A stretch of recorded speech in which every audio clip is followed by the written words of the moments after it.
Hey guys, welcome to Colten's Collab. I have today's guest, none other than my business partner Eric, my brother-in-law. I just want to introduce yourself real quick, brother. Yeah, well, first of all, thanks for having me. I am Colten's business partner, basically work wife. We've been in business now for going over 5 years. We own Firehouse Pest Control Services here, local pest and termite company within the valley here. He's also my brother-in-law, so my wife tells me I got to be really nice to him as well. So, but yeah. Well, let's dig into the business a little bit. As he said, we own Let's go. Firehouse Pest Control Services. We're based out of Gilbert, Arizona. Been about 5 years now. Tell the audience, what are our current values and company values? Yeah, so our biggest thing, our mission statement essentially is the pest control company with integrity. And what does that mean exactly? So first and foremost, before we can even dive into that, we kind of have to dive into the genesis of our business itself. So as you remember, we started off going door to door. I just had like my 4th shoulder surgery, and we were knocking doors back then, and I'd knock on the door and you would do the service, and with my shoulder sling and our cheap little backpack, we look like a non-profit organization. I just told this story the other day. I wish we had that $400 check. Remember that? Oh, that the very first check? Yeah. Oh my gosh. Yeah, that was the biggest. He paid in full for the whole year. That was Are you sure? Are you sure? Sure. Like second guessing ourselves. That was awesome. I wish we had framed that. Oh yeah, we should have for sure. But as you remember, as we were knocking doors, we had heard a lot of people say they didn't know who their pest control company was. They didn't know how much they paid. They didn't know when they were coming. They didn't know anything about it. They just knew that they signed a contract and that they were, stuck with them. And maybe they might have said that just to kind of shoo us away from the door. But that was kind of the genesis of, okay, well, let's build a company that they know who their pest control guy is. They can rely on them. They trust them in their house, especially when they're not there. They trust them protecting their house, trust them protecting their property or their business. So that's where we kind of came up with that model. So what we decided to do is through our being integratable, which is our service model, is they know the night before when we're coming. They know when we're finished with the previous job, when we're coming to their house. They get a GPS tracker with an exact ETA. They get, a flyer of every single thing that they did. They have direct text message access to the technician. They can tell them, hey, we're seeing scorpions in the backyard, we're seeing anthills in the backyard, whatever it might be. They have direct access to their technician. We also leave little doggy treats for all their dogs as well. And then also just within the community itself, we really try to give back as well, sponsoring local, charitable functions, local school events and functions. We just sponsored a band the other month to send their whole band to Pearl Harbor for the 80th, I think it was the 80th anniversary of Pearl Harbor. And then partial proceeds go to the 100 Club, which is really near and dear to my heart, being a professional firefighter for 10 years as well. So giving back to those organizations as well. So really that's kind of our core value in a nutshell, is being the pest control company with integrity, and that means so many different things. But really, ultimately, it just means upholding to just a high level of standard. Yeah, and to me, those company values are the most important thing in business. I've realized over the past 5 years, happy employees, happy customers, having employees love working for the company. They branch out to, I love Firehouse. I'm going to give it my all every single service. And like you mentioned, customers that get that text messages on the way, and that's like the most important thing of the service. Yes, we do the spray around the foundation, around the yard, do the de-webbing, do our regular services, but those little nuggets like giving a dog treat or leaving a message on the way, hey, my baby's sleeping, do not knock on the door. Right. That's huge. And so that way they don't have to call in, and then that relays, and then you're playing the telephone game. Yep, exactly. And I love that you brought up the the integrity also to our employees. And I don't even really like to use that word. I think of them as true just members of the team, team Absolutely. members, and just, extending great pay and benefits and taking care of them and really working on their goals. And then success follows that. Correct, 100%. Your number one asset in your business absolutely is your team. It's your employees. They're in the day-to-day. They are the face. They're the billboard. As good as we can be, they are ultimately the number one asset that we have. Absolutely. So what do you think, like, the current, for everyone listening and maybe going through a struggle in business, what can you tell people what we've learned over the past 5 years and what we currently struggle with? What do you think those struggles that we could maybe fix or even get better at that maybe someone else is dealing with too? Yeah, that's a really great question. I think the biggest thing, and it took us years to really get it down, is just finding out who and what we wanted to be. What did the experience at Firehouse Pest Control Services out in Gilbert, Arizona, what did that look like? What did a service look like? What type of individual and or businesses did we want to network to, market to? Really just kind of finding your niche, because you can't be everything to everyone. And really diving in to who you want to be as a company and what type of services do you want to be. Do you want to be the cheap company that can be out tomorrow, but maybe doesn't, because they're cheap, they don't have the margins to be able to scale that? Do you want to be the mom and pop one? Do you want to be the big company? Kind of finding who and what you want to market to and network to, and then just stick with that. When you actually ask pumpkin farmers, how do you build those gigantic festival pumpkins? What that pumpkin farmer will tell you is they actually find one or two promising pumpkins, and then they kill off the rest of the vine. And then they just focus all their time, their nourishment, their water, and everything to that one or two pumpkins on that vine. And they just nurture it, and then they go try to find pumpkins just like that. And that's how you have those award-winning pumpkins. And employing that same type of mindset to your business and just being really good on one or two things, like an In-N-Out hamburger. Right. It's burgers, it's fries, it's shakes, and they do it to perfection. They don't try to be 100 different things to 100 different people. Yeah. So I would recommend find out who you are, find out what you are, and just keep moving forward with that and perfect it. Absolutely. And I've realized you can't be good at everything in business either. Absolutely not. I mean, need a team. Yep. And we realized we had our roles and responsibilities from the get-go, and we kind of, okay, we'll do it all, and then kind of share our thoughts and minds. We realized I realized what you're better at, and you realize probably what I'm better at, which is not much. But yeah, I delegate the tasks that you're not good at, or maybe learn from people that have been in the weeds and done it before. 100%. Built great businesses and things like that, and just be a sponge to those people. Yeah, absolutely. Some of the best, business advice we've actually gotten was from our competitors. Yeah. It's people in your own industry that have dealt with that at some point or another. And so I would also add to that is get out and know, your competition. There's enough out there for everybody. Let's work and perfect, your individual industry. Let's work on that.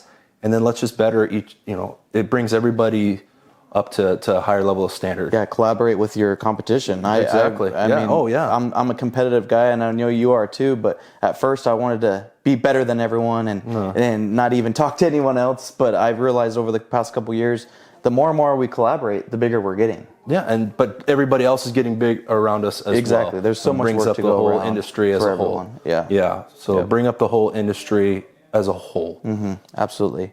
Let's pivot a little bit to where do you see year 5? Where do you see us maybe in another 5 years, company wise, employees wise, anything business? Yeah. So that's a really great question as well. So those first 5 years were really trying to find ourselves. We were trying to find out what worked, what didn't work, what our strengths were, what our weaknesses were. and really just trying to build a foundation. And I think it really does take about 3 to 5 years to really get there. Some people quicker, some people longer, but I would say those first 5 years, we really kind of laid down the foundation to where I can sit there and say definitively in the next 5 years, I see us, being, right now we have 3 looking for 4 technicians. I see us having double-digit number of technicians.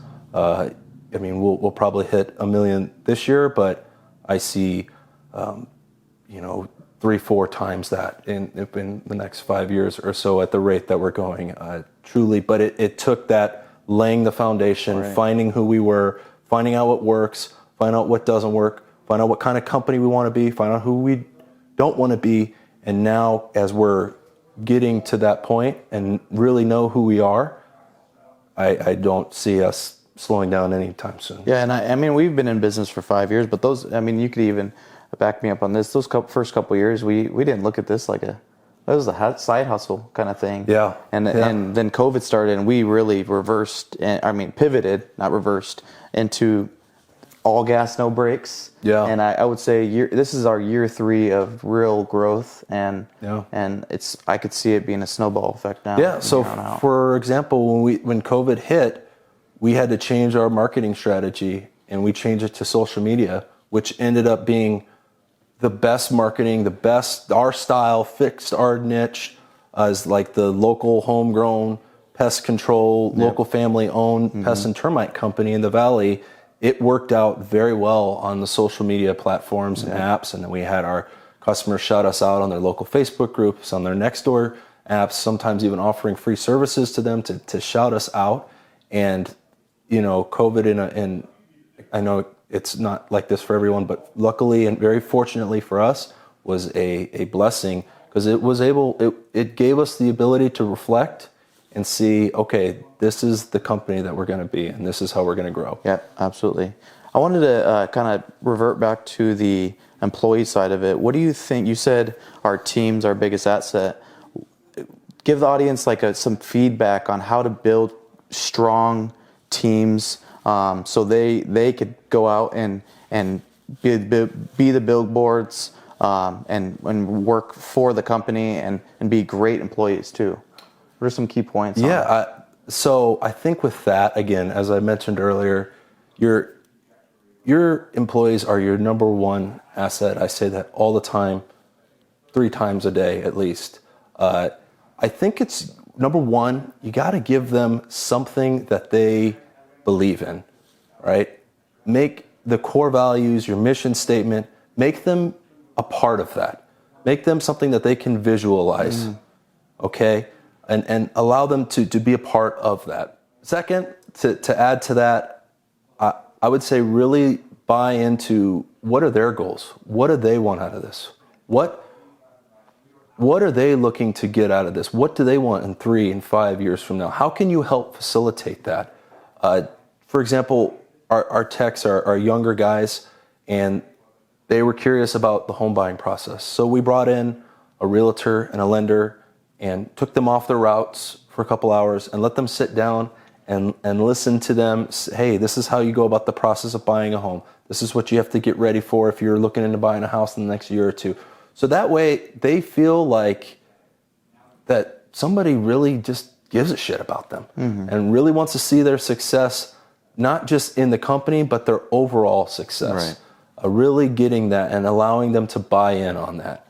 I think that's the key. It is most employees don't want to leave if they've got a good thing going, if they believe in what the company is selling, if they enjoy working there, if there is, if it's a fun culture and good environment, if they feel that there's growth opportunities, they want to stay. And you keep those employees happy, keep their families happy, give them that time off that they deserve, and you treat them like they are the biggest piece of your business, and they will go out there and take care of you. Right. Yeah, with our guys, we've gotten lucky. I don't think we've gotten one bad remark about them. No. We got our first employee about 3 years now, and we've gotten glaring reviews everywhere we go. So that's what I pride myself in most. Yeah, all success and all that, but I like when our employees are acting just like us, or how we would just be out there. Yeah, and really buying into it. I think, you always talk about ROI in business. What's my return if we use this Google ad campaign, or if we use, Home Advisor or Thumbtack or all these other, different media platforms or marketing platforms.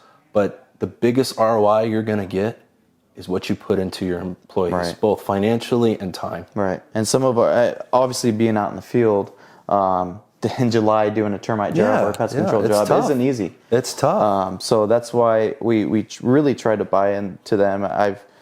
That's our goal every month. Try to do a team workout. Yep. Be in the community. Do a volunteer event Every month, We've yeah. done Positive Cristo a couple times. And things like that. Absolutely, being involved in the community, and yeah, absolutely. Right.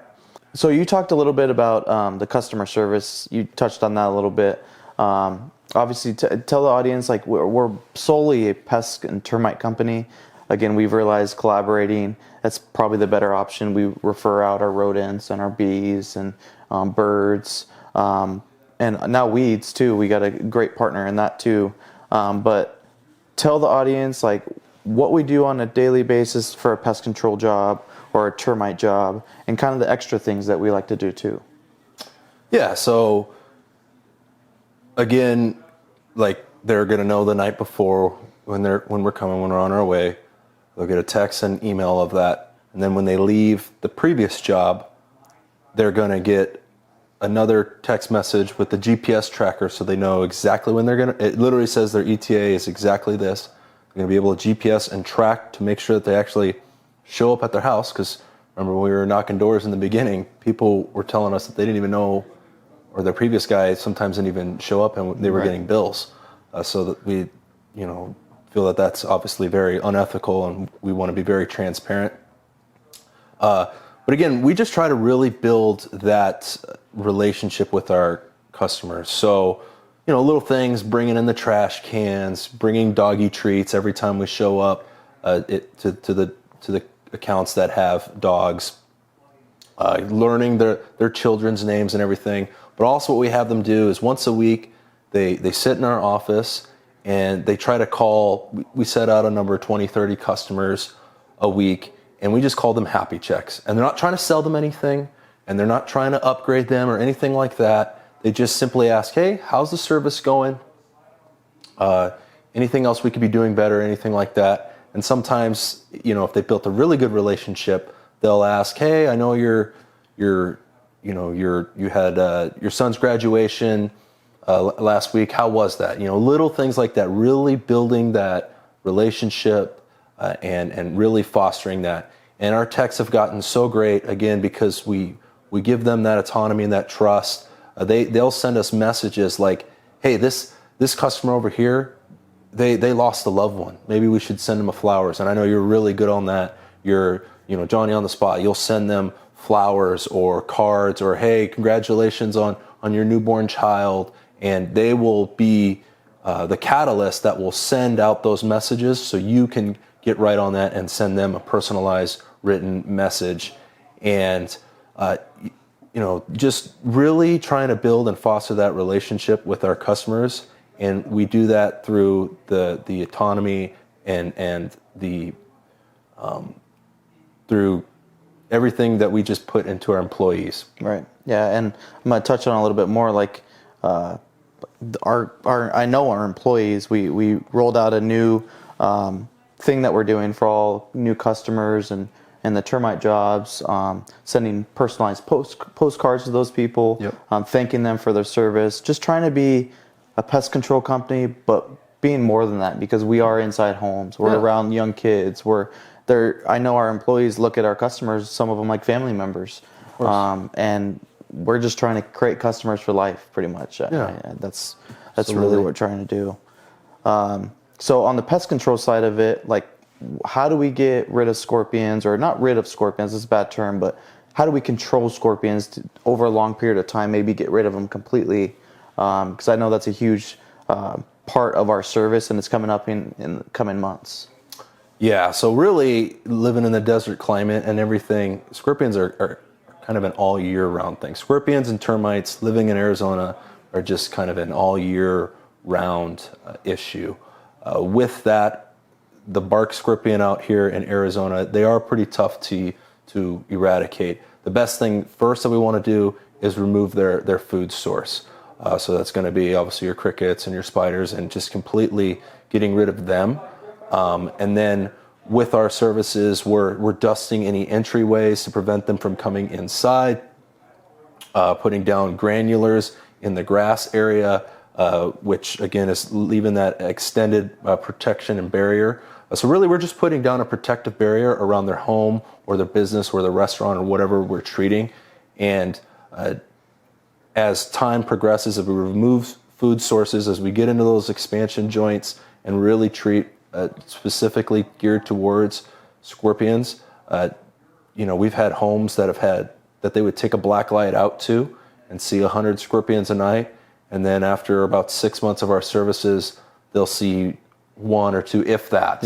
It's pretty impressive. It does take a little more time to completely eradicate scorpions, but we've had hundreds of customers that have had bad scorpion issues that we were able to mitigate and control. Yeah, and the biggest thing is, like you said, that you got to get in those expansion joints, dust the walls, get them out of the walls, or they're inside in the winter. Everyone says that, oh, I don't have scorpions in the winter. Yes, you don't see them, but you still have them because they like to hibernate in the walls inside.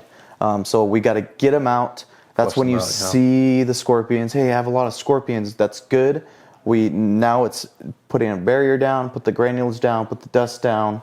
And over time, like you said, a customer comes to mind. She had about 100 scorpions a month. Now she's down to 1 a week. Right. So that's our biggest goal, and eradicating the scorpion part. That's a huge time of year coming up, and things like that. So I wanted to pivot into the termite side of it. It's a huge part of our business. Yes. You're the termite guy. You're very knowledgeable on that. What can you tell the audience about what we do for those kind of treatments too? Yeah, absolutely. So termites in Arizona, at least down here in the valley, are subterranean termites. And just as the name implies, they're underneath your home. And what they do is they have a queen and a hive, and they'll send the soldiers up, and you'll see these little mud tubes up on your stem wall, or they will come up and drop down into the ceiling. So the only way to completely treat and eradicate them is to kill them at the source and kill them at the hive. So what we do specifically is we drill 12 to 18 inches apart anywhere where concrete abuts up to the foundation of the wall. And then we shoot in our termiticide. And then anywhere where earth abuts up to the wall, we'll trench a moat and pour in the termiticide there. So what happens is that termiticide permeates into the soil, and it will leave down that barrier for at least 5 to 7 years. So we put on a 2-year termite warranty with all of our services, with an option to re-up the warranty at a fraction of the cost of the actual service. And just to add, so there's a lot of termite companies out there, and we'll call and we'll give out quotes, and sometimes there'll be companies that will charge outrageous amounts of money, and then we'll get there and sometimes they don't even actually have termites. So the bare minimum, what I would recommend somebody, heaven forbid if they get termites, which unfortunately the saying in Arizona goes, every house either has termites or is going to get termites. Get a second quote, get an option, or get a second option, and really follow up on that. But we do hundreds of termites every year. We actually do termite work for other pest control companies. Again, that's where we talk about collabing, for other pest control companies that don't do termites. And I mean, I think last year we did over 500 termite jobs. Yeah. Everything from a little, backyard shed to, universities. I won't say which one, but large universities. Yeah. That was a huge job. Yeah, it was. It took a long time. That was a long time. Yes, yes, it was. Okay, so like just a regular kind of termite job. Kind of give the audience some education on what they should do if they see like a termite tube hanging from the ceiling, or a termite tube which looks like a dirt trail on the wall, or in their garage, maybe like an inside kind of activity. Well, call us. Yeah, seriously. We'll start there. That's your first right decision there. Yeah. So call us after you call us. So we're really good about kind of explaining everything. That's half the battle right there, is just given the education piece. Because we do have so many people moving here to Arizona, and they'll say, yeah, I've seen these tubes for 6 months now and didn't know what it was. So education, the first piece. So try to educate them. So when you're seeing those mud tubes, essentially what those termites are trying to do is they're trying to build a highway system down to the hive there. And that's what those mud tubes are, because they're blind. So what happens is they communicate through a process called tropophylaxis. And they do that along through the mud tubes themselves. So by treating right in the sediment, right up against the house where the hive is, what happens is they're traveling up and down into the house, through the stem wall. They're going to get that termiticide, which is what's called a non-repellent termiticide, which means that they can't smell it. So they'll walk in and out of it, and then they'll spread it through into each other all the way down to the colony and to the queen in the hive itself, which will eradicate them. Right. It's kind of like ants, where they take granulars, what we do for treatment, and they take it back to the hive. Yes, kills them all off. Kill that the way. queen. Yeah, so we're completely eradicating them. So what you'll see is you'll have a lot of other companies that will come in here and they'll do a spot treatment and they'll foam the wall. And sure, it's cheaper than the full treatment because it takes 20 minutes. But the problem is you're not treating them then at the hive, and then they're going to charge you for a spot treatment, across the way or down the wall farther or whatever it is. So again, that's just where being integratable and being honest up front, which is, again, going back to the very first question that you asked me, which, our core values, pest control company with integrity. Educate and be honest and upfront, and then, allow the customer to make the best decision for them at an affordable price as well. Yeah, absolutely. So that's kind of a Firehouse pest control in a nutshell, I would say. I mean, but yeah, I wanted to kind of pivot into your personal life. You have little ventures that you do on the side, and I wanted you to kind of explain in your knowledge on the real estate side that you do too. Oh boy. Okay, now you got me. Yeah, now you got Okay, now let's pivot here. Yeah. Cool. Awesome. Yeah, so here's what I have to say. The beauty of focusing so much on your business and trying to grow within your business is it opens so many doors and different opportunities for yourself. For example, when we first started off, we did a lot of property management work. And I remember speaking specifically to some property managers and asked, hey, who owns these homes and how do you manage these homes? And talk to other investors and other real estate investors who are a lot of our clients, especially starting off. And they sat me down and educated me on the real estate side, on investing side, on the power of not just active income, but passive income and building up passive streams for retirement and generational wealth. I read a couple books, listened to some podcasts. Book that absolutely changed my life, as I know it's changed so many other people's lives, was Rich Dad, Poor Dad. And listening to that book and hearing that rich people, wealthy people, don't work for money, that they work for assets, really got me excited to also join in and try to acquire some real estate as well. So currently have properties in 3 different states, and what we do is we buy the properties distressed, we fix them up, we put Section 8 tenants inside of them, and we have third-party property management take care of it. And then once the lease is in place and the property's fixed up and the tenant's in there, we refinance the property, and then we just kind of rinse and repeat, and we kind of do this over and over and over again.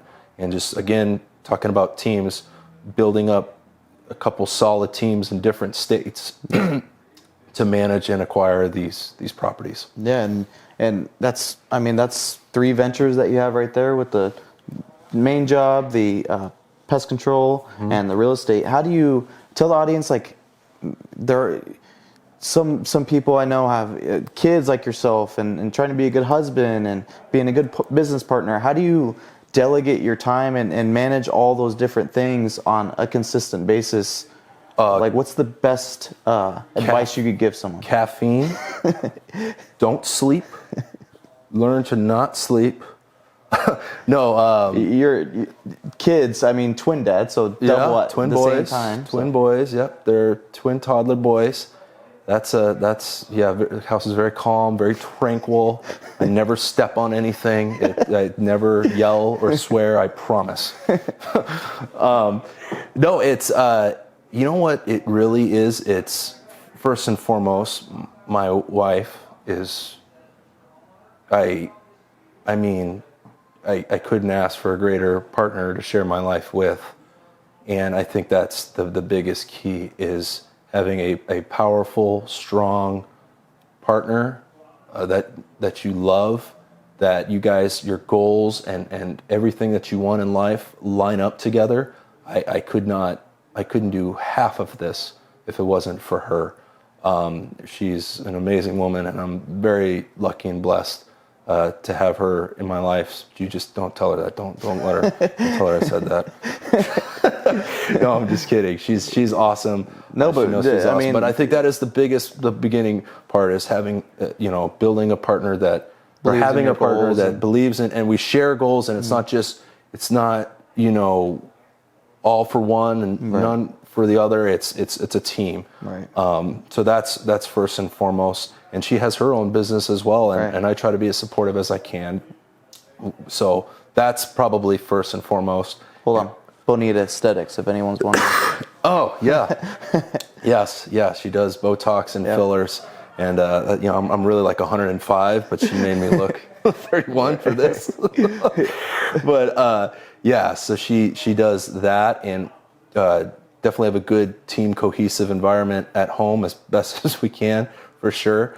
And then just your network. Your network is your net worth, and surrounding yourself with people like yourself, and joining mastermind groups, networking groups, and really having a core of people that share your interests and care about you and your success, and being able to lean on them, because you can't be everything to everyone. You just can't. I couldn't do this business without your expertise. We definitely couldn't do this business without our team that we have in place. I couldn't do the real estate stuff without my team in place. I work for the fire department, so I couldn't do anything without the crew that we have in place. My wife and I managing everything at home. I can't do it by myself. We need each other, and just really being very selective on who you keep around yourself and who you associate yourself with, is the most important thing to your success. Right. Having people around you. I mean, you kept saying team, and then pivot back to what you said at the beginning.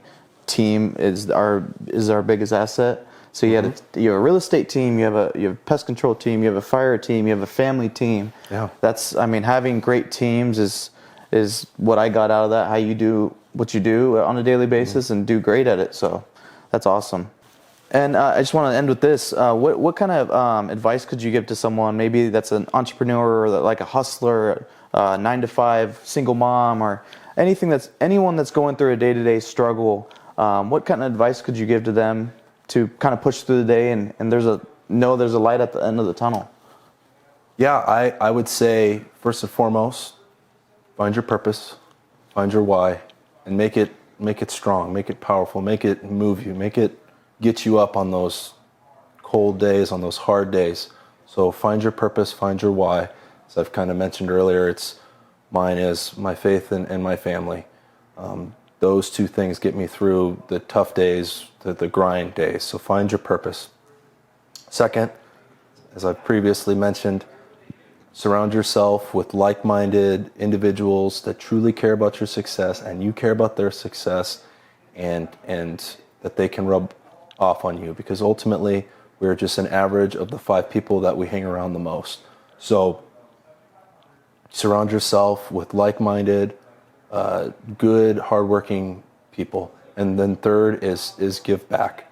And sometimes give back is hard when you feel that you yourself are struggling or in need, but I truly believe that the more you give out, the more you give to the world, the more you give to the universe, the more you give to people, the more you'll actually receive in return, as well as it just fulfills yourself intrinsically. So, because if you don't give when you don't have much to give, then you're definitely not going to give much when you have everything. Right. It's more of a giving as a mindset, not how much money you have in the bank account. So with that, I would say if you kind of follow those principles there, I think you're going to be all right. All right, man. Thank you. I appreciate it. Thanks for coming on. Yeah.